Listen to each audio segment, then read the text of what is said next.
Hey, what's going on, guys? Hope you all are doing well today. Elliot here. Welcome back to The Fragrance Well. For today's video, we're going to focus on one of the most popular fragrance ingredients, also one of the most expensive fragrance ingredients, and that is going to be cinnamon.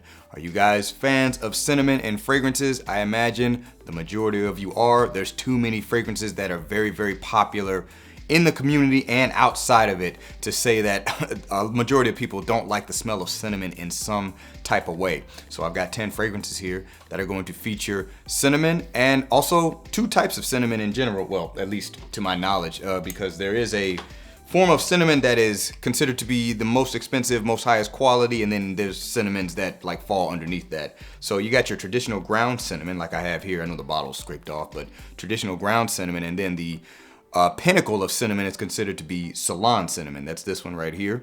And there is a difference between them. I don't know if you guys can see it in the video, but you can even see a color difference. The ground cinnamon, traditional cinnamon, a little bit brighter, and this is a little bit darker.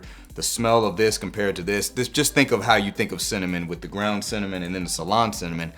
Almost kind of smells more like peppermint in a weird way. It's definitely different.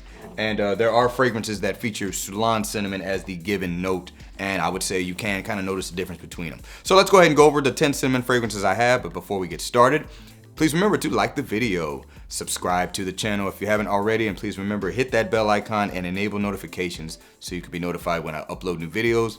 Let's get into it.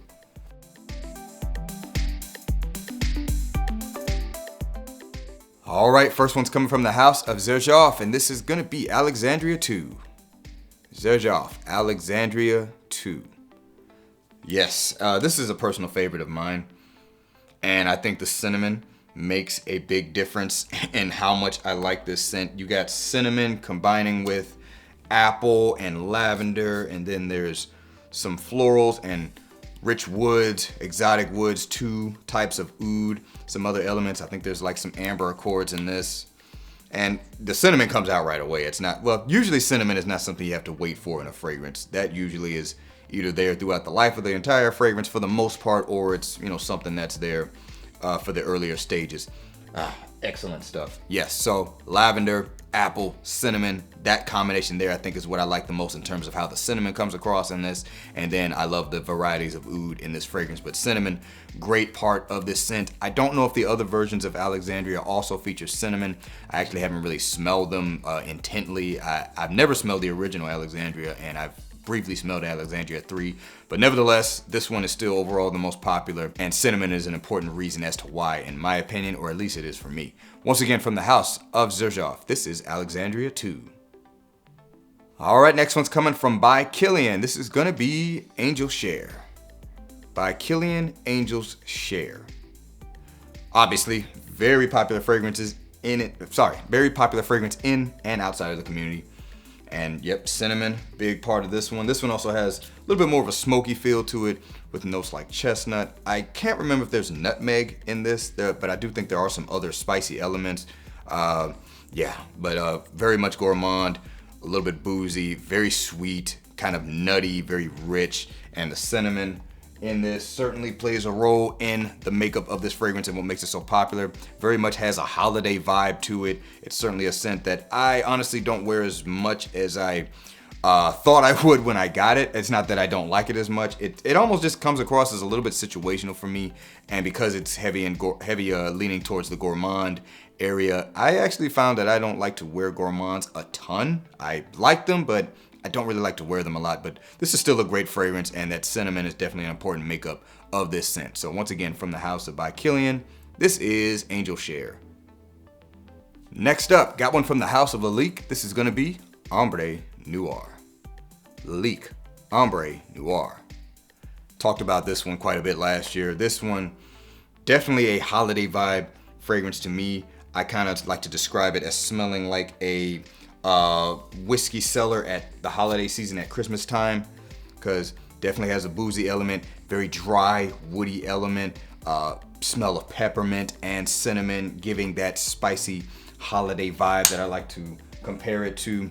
This is a wonderful offering from the house of Lalique. I have to say Lalique is just one of those houses that has so many unsung heroes in terms of just fragrances overall. I mean, I think these should be more popular even outside of the community, but accessibility is obviously a thing, not really sold here in the States like that. But yes, this is a great fragrance, and the cinnamon definitely makes up a great part of what I think makes this fragrance special. And I guess I kind of already said it with the last two fragrances. Cinnamon is also one that can give you that holiday vibe, kind of festive vibe, fragrance, if you will, in the cooler months, so to speak, giving a really warming, cozy quality and sometimes a sexy vibe as well. That's certainly the case with the last fragrance. This is more of the holiday cozy vibe. Once again, from the house of Lalique, this is Ombre Noire. Moving on to the house of Arabian Oud. This is Arabian Knight. Arabian Oud, Arabian Knight. So this one, even though it's not necessarily suggested in the name, you can kind of think of this as Arabian Ouds, like one of their own fragrances, but definitely in a different way. Cinnamon is awesome in this, but it also blends with some lemongrass in the opening, which I just love the way the lemongrass comes across in this. Lemongrass, cinnamon, there's a very supple, sultry rose in this, and then it's like cedar, kind of dry wood at the base of the fragrance. Just really great, amazing, simple yet awesome smelling fragrance that definitely stands apart from your typical Homme style fragrance. And I love the way the cinnamon just blends with the other elements of this fragrance. So once again, from the house of Arabian Knight, this is, the house of Arabian Oud, this is Arabian Knight. All right, next up, coming from the house of Parfums de Marly, we've got Herod. Parfums de Marly's Herod. Couple from the house of Parfums de Marly could have been on this list. Wajan would probably have been my choice if I have a bottle of it, but I do not have a bottle. But Herod is certainly no slouch when it comes to representing how good cinnamon can be. Tobacco and cinnamon style fragrance mixing with really nice vanilla. That's the overall makeup of this scent. A couple of other elements just adding to what makes this scent special, really. But yeah, cinnamon plays a big part in how this fragrance comes across. And you know, I told the story before how I really didn't like this scent at first because I tried it on a tester strip and had not tried it on skin yet. That's just a reminder, like sometimes you need to try the fragrance on skin to really understand what it offers. Tester strip only give you a snapshot. But yes, anyway, great cinnamon fragrance here, mixing with nice ashy, a little bit ashy tobacco and lots of vanilla. Once again, from the house of Parfums de Marly, we have got Herod. Next one, coming from the house of Mason Francis Kurkdjian. This is Amyris Homme Extrait de Parfum. Mason Francis Kurkdjian Amyris Homme Extrait de Parfum. So this is the first one that actually features a note of Ceylon cinnamon. I'm actually not gonna spray this one on a strip because it's very strong. But yeah, this is the first one that features a note of Ceylon cinnamon. Obviously features amyris, kind of fruity, balsamic, woody smell. There's also iris in this. It's overwhelmingly fresh and sweet, kind of the best way to describe the scent, but that cinnamon is very heavy in this, adding a spicy element, and it's pretty much the main thing that separates this from the original amyris is that addition of that Ceylon cinnamon. If I'm not mistaken, Francis Kurkdjian did something similar with Oud Satin Mood. The Oud Satin Mood Extrait version, which I could have featured in this video, I just didn't want 2 MFKs, also has a note of Ceylon cinnamon, and I don't think the original EDP does. In fragrance form, if I had to say, you know, what does Ceylon cinnamon do to a fragrance versus original cinnamon, I mean, I can't say with 100% certainty, but I would just say it has that spicy element, but it's a lot fresher, a lot more open, and in some ways, maybe even a little bit more powerful. Once again, from the house of Mason Francis Kurkdjian, we have got Amyris Homme Extrait de Parfum. Moving on, got one from the house of Louis Vuitton, and it's going to be Imagination. Louis Vuitton, Imagination. This one also features Ceylon cinnamon, and I think that was the proper choice for this scent because to me at least, with the fragrances I have here, just kind of thinking about the dry downs of them, Amyris Homme Extrait and this, I feel like the cinnamon element sticks around the longest compared to the other fragrances in terms of the dry down. I think Ceylon cinnamon just naturally lasts a little bit longer than regular ground cinnamon. I could be wrong. That's just what I'm going off my experience. But this here, I think the Ceylon cinnamon was an excellent choice because this is overwhelmingly a fresher fragrance option. It's not necessarily a freshy, but it is overwhelmingly a fresh fragrance, but the cinnamon is adding to some of the depth of this fragrance along with the ambroxan. And I know as this dries down, it's the cinnamon and ambroxan what I smell for the longest until it gets like way into the dry down. Then it's like nothing but ambroxan, but there's also tea in here mixing well with the cinnamon. And I think that bergamot also blends with the cinnamon very well also. Once again, from the house of Louis Vuitton, this is Imagination.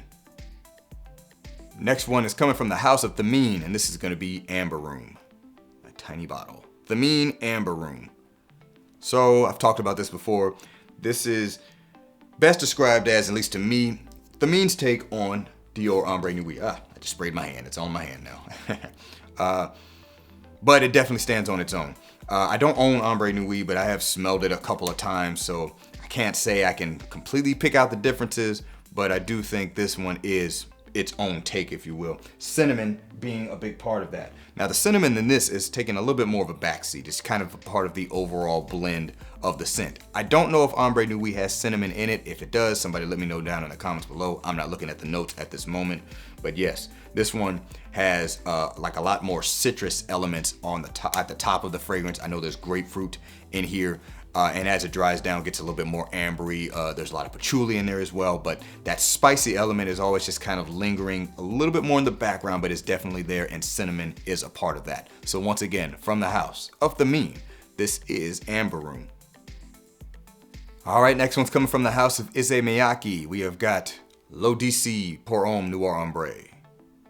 Issey Miyake, L'Eau d'Issey Pour Homme Noir Ambre. This is a wonderful fragrance here. It's a shame that it was so hard to get initially. It did become available in the States for a while there, and it was a bit of a buying frenzy, and now as far as I know, good luck finding it again. So I apologize, but I have to talk about this scent.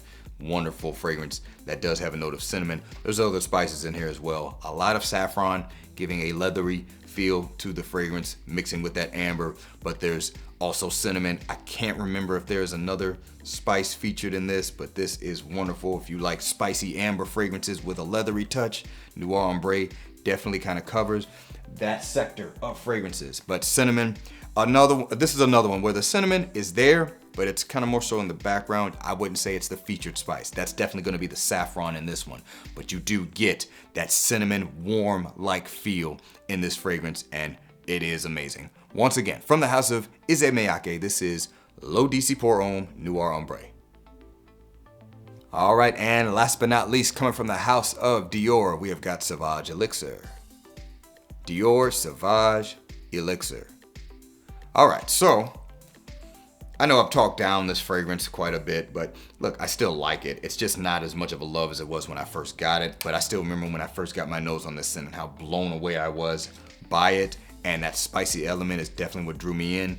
This is definitely the spiciest take on the Sauvage DNA, and cinnamon, big part of that. There's cinnamon and nutmeg in this fragrance, which nutmeg is more so in the original Sauvage iterations. Cinnamon, I believe, was added to this one, and I'm a fan of cinnamon and nutmeg as a spice combination in fragrances. You also obviously got the lavender and ambroxan, note of licorice in this, vanilla, not quite as sweet as the other ones, definitely more of a spicy take, kind of bridging the gap between that classic masculine fragrance and more of the new school masculine fragrances. This is a very powerful scent, pretty much stays spicy for the most part throughout the fragrance until it really gets into the dry down. Cinnamon, important part of this fragrance, and I think it played a big role in what made this fragrance a very successful flanker in the Dior Sauvage line. So once again, from the house of Dior, we've got Sauvage Elixir.